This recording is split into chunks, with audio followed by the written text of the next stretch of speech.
Hello बच्चों, आज हम जिस पाठ को करने वाले हैं उसका नाम है धानों का गीत और इसके कवि हैं केदारनाथ सिंह जी। हमने इस कविता को इसके पहले वाले वीडियो में पढ़कर समझ लिया था। आज हम इस कविता के प्रश्न उत्तर को देखेंगे, तो चलिए शुरू करते हैं। देखिए, आपके सामने कुछ बहुविकल्पी प्रश्न आ चुके हैं, तो हम इन्हें करने का प्रयास करते हैं। प्रश्न नंबर क, खेत में धान उगने को कवि किस रूप में देखता है?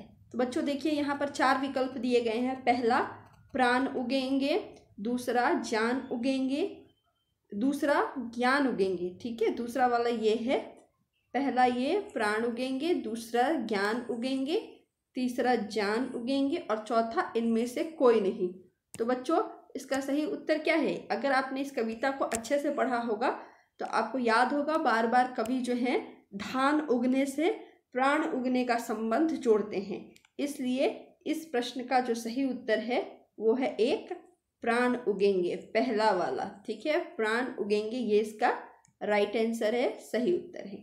चलिए दूसरा प्रश्न देखते हैं। कवि किसको आने के लिए कहता है? इसके 4 विकल्प हैं। पहला चंदा, दूसरा सूरज, तीसरा बादल, चौथा हवा और इसका सही उत्तर है तीसरा बादल। कवि जो है वो बार बार बादलों का आह्वान करता है, उनको निमंत्रण देता है।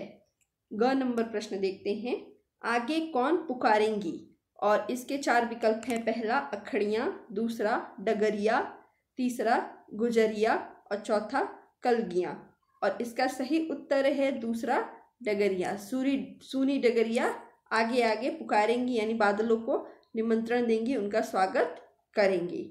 चलिए हम कुछ और प्रश्नों को देखते हैं। तो देखिए, यहाँ पर कुछ लघुत्तरीय प्रश्न आ चुके हैं। पहला प्रश्न, कवि चंदा को किसमें बांधने की बात कहता है? और इसका उत्तर है कवि चंदा को धान की कच्ची बालियों में बांधने की बात कहता है। दूसरा प्रश्न, गीली अखड़ियाँ किसे पुकारेंगी? तो उसका उत्तर है गीली अखड़ियाँ संझा यानी संध्या, शाम को पुकारेंगी। ग नंबर प्रश्न, धानों का गीत किस प्रकार की कविता है? और इसका उत्तर है धानों का गीत ग्रामीण परिवेश की प्राकृतिक कविता है। ये हमेशा याद रखिएगा, क्योंकि इसमें ग्रामीण परिवेश का वर्णन किया गया है, तो ये एक ग्रामीण परिवेश की कविता है। चलिए हम कुछ और प्रश्नों को देखते हैं। आप देख सकते हैं यहाँ पर कुछ बोधमूलक प्रश्न आ गए हैं।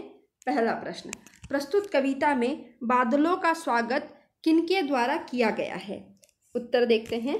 प्रस्तुत कविता में बादलों का स्वागत किसान के द्वारा किया गया है। इसके अलावा चांद, सूरज, पेड़ पौधे, खेत आदि भी बादलों का स्वागत करते हैं।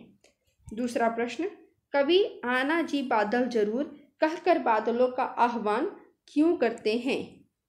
और इसका उत्तर देखिए, भारत एक कृषि प्रधान देश है और कृषि यहाँ के लोगों के जीवन यापन का प्रमुख आधार है। कई बार पर्याप्त वर्षा के अभाव में ठीक से खेती नहीं हो पाती, इसलिए वन उपवन, किसान, खेत सभी बादलों के इंतजार में रहते हैं। जब वर्षा होती है तो धरती हरी भरी हो जाती है। सब जगह आनंद का वातावरण निर्मित हो जाता है। इसलिए कवि बार बार बादलों का आह्वान करता है, उसे पुकारते हैं, निमंत्रण देते हैं। आइए कुछ और प्रश्न देखते हैं। देखिए ग नंबर प्रश्न, बादलों का स्वागत कौन कौन और कब कब कर रहे हैं? उत्तर, बादलों का स्वागत किसान, पेड़ पौधे, खेत, रास्ते आदि सभी कर रहे हैं, क्योंकि वर्षा के अभाव में अच्छी तरह से कृषि नहीं की जा सकती, इसलिए सभी बादलों का स्वागत कर रहे हैं। घ नंबर प्रश्न, धान पकेंगे कि प्राण पकेंगे? इस पंक्ति में धान को प्राण क्यों कहा गया है?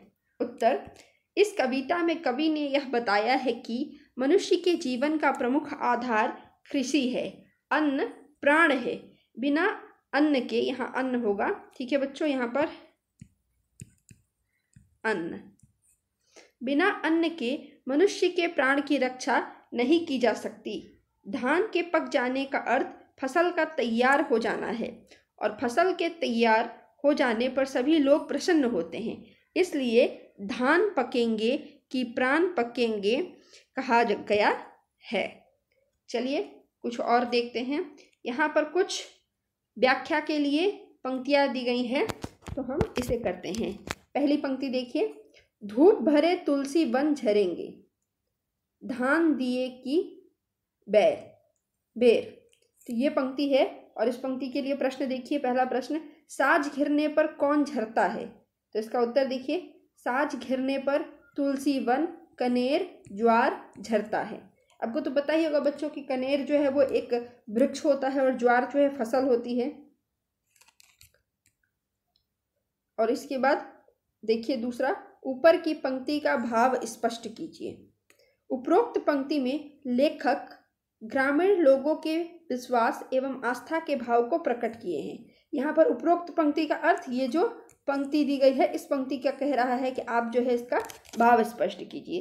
तो उपरोक्त पंक्ति में यानी ऊपर वाली पंक्ति में लेखक जो है वो ग्रामीण लोगों के विश्वास एवं आस्था के भाव को प्रकट किए हैं। संध्या की बेला में तुलसी के पत्ते झरने लगते हैं, तो वहीं कनेर और ज्वार के पत्ते भी झरने लगते हैं। तब ऐसा लगता है मानो खेतों में धान पक गए हैं और फसल के तैयार हो जाने पर सभी प्राणी जन ठीक है, सभी प्राणी जन प्रसन्न हो उठते हैं। आइए कुछ और देखते हैं। यहाँ पर एक दूसरी पंक्ति जो दी गई है देखिए, आगे पुकारेंगी सूनी डगरिया, पीछे झुके बन बेत। और इसके कुछ प्रश्न देखते हैं। पहला प्रश्न, पाठ और कवि का नाम लिखिए। तो उत्तर देखिए, प्रस्तुत पाठ का नाम धानों का गीत है एवं यहाँ पर ऐसे होगा, धानों का गीत है एवं इसके कवि केदारनाथ सिंह जी हैं। दूसरा प्रश्न, सूनी डगरिया से कवि का क्या आशय है?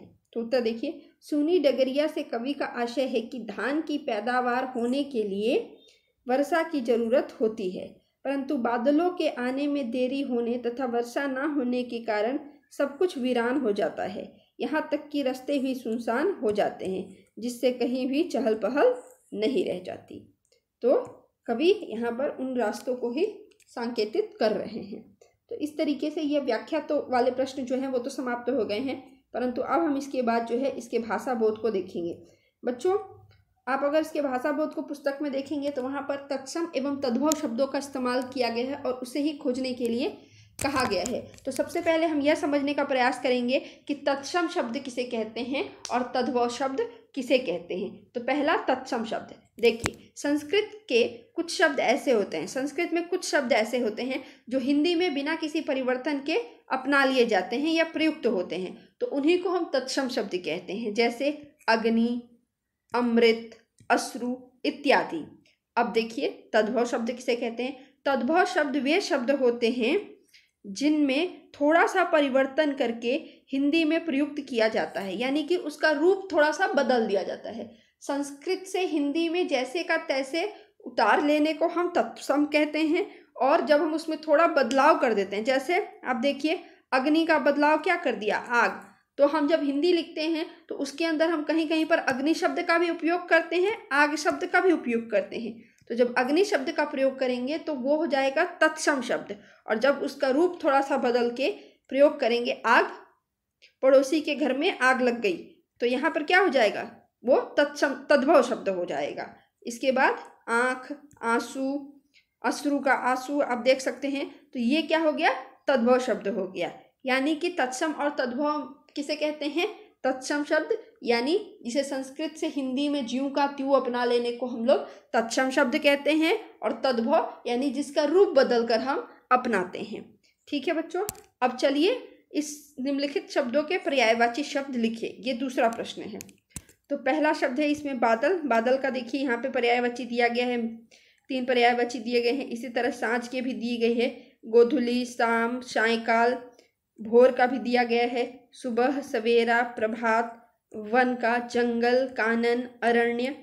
तो यहाँ पर आपको पर्यायवाची शब्द दिए गए हैं। बादल का मेघ, घन, जलद, ये सारे पर्यायवाची शब्द दिए गए हैं। बच्चों अच्छा होगा कि आप इन पर्यायवाची शब्दों को याद कर ले, क्योंकि भविष्य में ये आपके लिए बहुत ज़्यादा हितकर रहेंगे। तो चलिए इसी के साथ ये पाठ समाप्त होता है। धन्यवाद।